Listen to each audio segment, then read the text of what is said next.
बिस्मिल्लाहिर्रहमानिर्रहीम। नाजरीन, मैं हूँ साकिब बशीर। नाजरीन, आज हम आपके सामने एक नई ख़बर लेके आए हैं। आजकल हुकूमत की जानिब से और NCOC जो इदारा है कोरोना की जो मालूमात रोज़ाना की बुनियाद पर हमें फ़राहम करता है और ख़ास तौर पर मीडिया को फ़राहम करता है, उनकी जानिब से ये कहा जा रहा है कि कोरोना की जो दूसरी लहर है वो शुरू हो चुकी है या कोरोना के जो केसेस हैं उनमें इजाफ़ा हो रहा है। हम आज आपके सामने पेश करेंगे और हमारे साथ जो है वो रिपोर्टर हैं हुसैन चौधरी, वो मौजूद हैं। इनका मैं तारुफ़ करा दूँ कि जब फरवरी से कोरोना शुरू हुआ है तब से लेकर आज तक अगर मैं कहूँ कि सबसे ज़्यादा मालूमात और फ़िगर्स जो है कोरोना के हवाले से इनके पास थी, क्योंकि पूरे मीडिया को जितनी भी फ़िगर्स आती रही हैं इनकी गहरी नज़र रही है कि कब जो है कोरोना केसेस में इजाफ़ा हुआ, कब अमवात में इजाफ़ा हुआ और क्या इस वक्त जो है दूसरी लहर शुरू हो चुकी है या कोरोना केसेस में इजाफ़ा हो रहा है। ये सारी चीज़ें जो है हम इनसे पूछेंगे। जी हुसैन, ये बताइएगा कि हुकूमत की जानिब से आजकल ये कहा जा रहा है कि शायद कोरोना केसेस में इजाफ़ा हो रहा है या जो दूसरी लहर है वो शुरू होने जा रही है, तो आवाम को दोबारा जो है जो जितनी भी एहतियाती तदाबीर हैं उनके बारे में कहा जा रहा है, तो क्या इसमें कितनी सच्चाई है? बहुत शुक्रिया साकिब बशीर साहब। सबसे पहले मैं बताता चलूँ आपको कि 26 फरवरी जो 2020 का जो दिन था, उस दिन सबसे पहले पाकिस्तान में जो 2 केसेस जो है वो सामने आए थे। उसके बाद हमने देखा कि आहिस्ता आहिस्ता जो कोरोना केसेस है वो आहिस्ता आहिस्ता बढ़ रहे थे।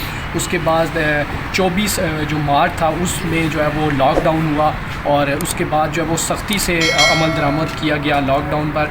और जून का जो महीना है वो बताया जाता है कि हमने देखा कि जो national command and operation centre हुकूमत की जानिब से बनाया गया था, जो कि रोज़ाना की बुनियाद पर हमें कोरोना केसेस की जो तादाद थी, रोज़ाना जो केसेस बढ़ रहे थे, कम हो रहे थे, जो सेहतयाब हो रहे थे मरीज़, जो अमवात हो रही थी, जो टेस्ट हो रहे थे, वो रोज़ाना हमें NCOC जो है वो बताया करता था। तो जून का महीना जो है वो बीच में एक ऐसा आया था जिसमें 5 जून से 20 जून तक जो अरसा था वो हमने देखा कि काफ़ी मुश्किल था पाकिस्तान के लिए, और वो उस वक्त कोरोना जो है वो पीक पर था। और उस वक्त मैं आपको बताता चलूँ कि रोज़ाना हम देखते थे कि जो अगर 33,000 या 34,000 टेस्ट होते थे तो 10% जो है वो पॉजिटिविटी जो है वो निकलती थी और 3300-3400 केस रोज़ाना जो है वो आते थे। इसी तरह हमने देखा कि जब 43,000 जब केस टेस्ट हुए एक दिन में, तो उस दिन भी हमने देखा कि तकरीबन 7,000 के करीब जो है वो एक दिन में जो है वो 6,800 एक दिन में जो है वो केस आए। लेकिन उसके बाद हमने देखा कि जुलाई और अगस्त में थोड़े केसेस जो है वो कम होना शुरू हो गए और जो पीक था वो ख़त्म हो गया और अगस्त का महीना जो है वो बिल्कुल नॉर्मल हो गया। हमने देखा कि जो रोज़ाना 100, 150, 120, 130 जो अमाज रोज़ाना हो रही थी, अब वो कम होकर 50 तक आ गई, फिर इसी तरह 40 तक आ गई। और अब जो 2 महीने जो मैं आपको बताता चलूँ, जो सितंबर और अक्टूबर जो है, ये जो 2 महीने हैं इसमें मज़ीद जो है वो अमात कम हो गई हैं। और अब गुज़श्ता 2-3 हफ़्तों की अगर हम बात करें तो जो सबसे ज़्यादा एक दिन में अमवात हुई हैं वो 19 अमवात हुई हैं। लेकिन दूसरी जानिब जो केसेस हैं वो बहुत कम हो गए हैं। ये हम नहीं कह सकते कि दोबारा जो है वो उस तरह की लहर आ गई है जो जून में आई थी, जो कि 3300-3400 जो है वो केस होते थे। पहले कितने टेस्ट होते थे और उसमें रेशो क्या सी जो केसेस की, और अभी कितने टेस्ट हो रहे हैं और अभी क्या रेशो है?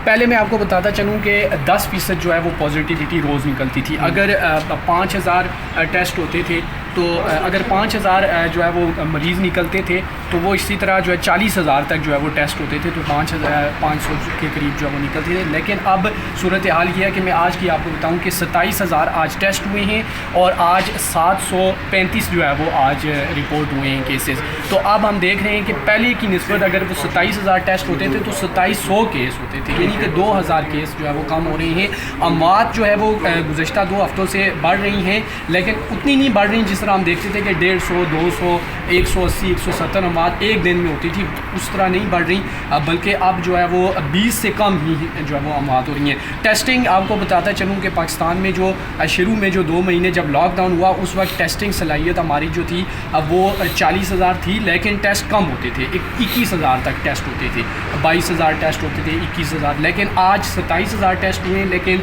736 जो है वो हुए पॉजिटिव। एक और चीज़ आपको ऐड करता चलूँ कि अब आप देखते हैं कि अब उस तरह का सिस्टम नहीं है। अगर कोई पॉजिटिव आ जाता है तो लोग उसको जो है वो इतना नहीं फोर्स करते, कोई करंटीना सेंटर आपको नज़र नहीं आता, घरों में ही कहते हैं कि आप अलग कमरा जो है वो रख लें, डॉक्टर ये एडवाइस करते हैं, वहीं पर बंदा एहतियाती तदाबीर इख्तियार करता है, घर वाले भी साथ होते हैं और वो ठीक हो जाता है। पहले ये था कि जब जहाँ कहीं आपको पॉजिटिव कोई केस निकलता था, एक हलचल मच जाती थी, वहाँ टीम पहुँचती थी, उसको उठा के ले जाते थे, करंटीना सेंटर में ले जाते थे। लेकिन अब हम देख सकते हैं कि हमें जब हम देखते हैं कि किसी को पॉजिटिव निकल आया है तो एक नॉर्मल सा ही जो है वो जहन में आता है कि ठीक है वो घर पे रहेगा, छुट्टी करेगा, 7-8 दिन दवाई लेगा तो सेट हो जाएगा। पहले की निस्बत जो है अगर देखा जाए तो अब उस तरह कोरोना केसेस नहीं हैं जो कि जून में थे, लेकिन अगस्त और सितंबर के महीने की निस्बत अगर बात करें तो थोड़ा सा जो पॉजिटिविटी रेशो है वो थोड़ा बढ़ा है। अच्छा, एक चीज़ मुझे बताएं कि इस वक्त जो है पॉलिटिकल एक्टिविटी मुल्क में बढ़ रही है, अपोजिशन के जलसे भी हैं, हुकूमत भी ज़ाहिर सी बात है उनको रोकना चाहती है, तो क्या हम ये ऐसा कह सकते हैं कि हुकूमत जो है वो डर खौफ दोबारा से लोगों के जहनों में इसलिए भी डाल रही है शायद कि लोग जो है वो कोरोना की वजह से बाहर ना निकले और इनके जलसे जो है नाकाम हो? हम कोई इल्ज़ाम तो नहीं लगाते, लेकिन जिस तरह आप बता रहे हैं, जिस तरह फैक्ट्स फिगर आपने दिए हैं, इससे बज़ाहिर ऐसे लगता है कि इतना वो लहर जो है वो कोरोना की दोबारा से नहीं आई, या कोरोना दोबारा से उस लेवल पे नहीं फैल रहा जिस लेवल पे लोगों को बताया जा रहा है। इसके आप इससे इत्तेफाक करते हैं? बिल्कुल, अगर देखा जाए गुज़श्ता जो 2 महीने से जो एक्टिविटी, जो सियासी एक्टिविटी जो है वो काफ़ी जो है वो उसमें गर्मी हमने देखने को मिली है। रोज़ाना जलसे भी हो रहे हैं, जुलूस हो रहे हैं, प्रेस कॉन्फ्रेंसेस हो रही हैं। पहले आपने देखा कि जब प्रेस कॉन्फ्रेंस होती थी तो साफ़ी अलाउ नहीं होती थी, PTV जो है सरकारी मीडिया वो कट हो जाता था और इस तरह प्रेस कॉन्फ्रेंस हो जाती थी। लेकिन अब आप देखते हैं कि 50-50 लोग जो है वो एक ही जगह जमा होते हैं। दूसरी जानिब जो जलसे हो रहे हैं, धड़ाधड़ जलसे हो रहे हैं, वहाँ पर भी बहुत ज़्यादा रश हो रहा है। तो लेकिन जो हुकूमत को इस वक्त जो ख़दशा है वो ये है कि जो मगरबी जो ममालिक हैं वहाँ पर दूसरी जो है वो लहर आई है, वहाँ पर केसेस जो है वो बढ़ रहे हैं, अमवात भी बढ़ रही हैं। तो उस खदशे की पेश नज़र जो है वो हुकूमत ये चाहती है कि चूँकि हमारे पास इतने वसाइल नहीं हैं तो इसलिए दोबारा से जो है वो आगाही मुहिम जो है वो चलाई जा रही है। और साथ साथ ये कहा जा रहा है कि लोग जो है अच्छा, आखिरी सवाल जो है उसका आप जवाब दीजिएगा कि कल एक खबर आई थी कि पिम्स में तकरीबन 66 जो है डॉक्टर या पैरामेडिक्स या वहाँ का जो स्टाफ है वो कोरोना में मुलविस हो गया, तो ये इसमें कितनी हकीकत है इससे? क्योंकि बहुत ज़्यादा डर खौफ लोगों में आ गया कि एक हॉस्पिटल है फेडरल कैपिटल में और उसमें 66 लोग जो है वो कोरोना में मुब्तला हो गए हैं। जी बिल्कुल, पीम्स के जो डॉक्टर्स हैं उनसे हमारी रोज़ाना चूँकि बात होती है, हमारी फील्ड है, हेल्थ रिपोर्टर्स एज हम रोज़ उनसे बात भी करते हैं। तो जो 61 जो डॉक्टर हैं वो ज़रूर हैं, उनको पॉजिटिव हुआ है, लेकिन वो ये कहना कि एक दिन में हो गया, वो एक दिन में नहीं हुआ।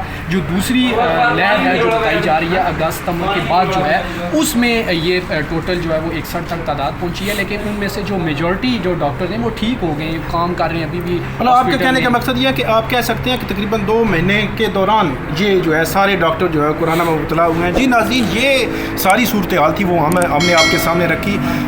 कोरोना से बचना ज़रूरी है, एहतियात ज़रूरी है, क्योंकि अभी तक कोरोना की ऐसी कोई वैक्सीन नहीं आई। लेकिन जो अभी हमने जो डिस्कशन की हुसैन चौधरी जो पहले दिन से इस सारी सूरत हाल पर नज़र रखे हुए हैं, उससे बज़ाहिर लगता है कि थोड़ी सी जो फैक्ट्स फिगर दिए जा रहे हैं हुकूमत की जानिब से उसमें एग्जैजरेट किया जा रहा है ताकि जो पॉलिटिकल एक्टिविटी है उस पर भी असर पड़े। लेकिन इसके बावजूद मैं आखिर में ये कहूँगा कि कोरोना एक मतलब बीमारी है, उससे बचना भी ज़रूरी है, एहतियात भी ज़रूरी है। आप हमारे साथ रहिए, आइंदा भी ऐसी जो मालूमाती वीडियोज़ हैं वो हम आपके सामने लाते रहेंगे। बहुत शुक्रिया।